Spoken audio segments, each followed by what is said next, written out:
তুমি বললে কবি মশাই, ভালোবাসার বড্ড অভাব আমার। আমার একটু ভালোবাসা দিবে? আমিও ছিলাম ভালোবাসার বড্ড পাগল। এর আগে কেউ কখনো এমনভাবে ভালোবাসার জন্য আবদার করেনি। তাই নিজের সব কিছু উজাড় কইরা দিয়া তোমারে ভালোবেসেছিলাম। আফসোস, তোমার ভালোবাসার অভাব পূরণ করতে চাইয়া আজ আমি নিজেই ভালোবাসার কাঙাল।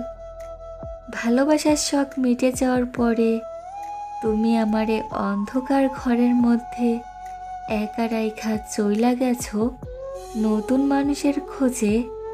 কিন্তু আমি তোমার ভালোবাসা বুকে পুষে কাটিয়ে দিচ্ছি দিনের পর দিন। যদি তুমি ফিরে আসো সেই আশায় আমি দুঃখ কষ্ট সহ্য করে নিজের জীবন পার করতেছি।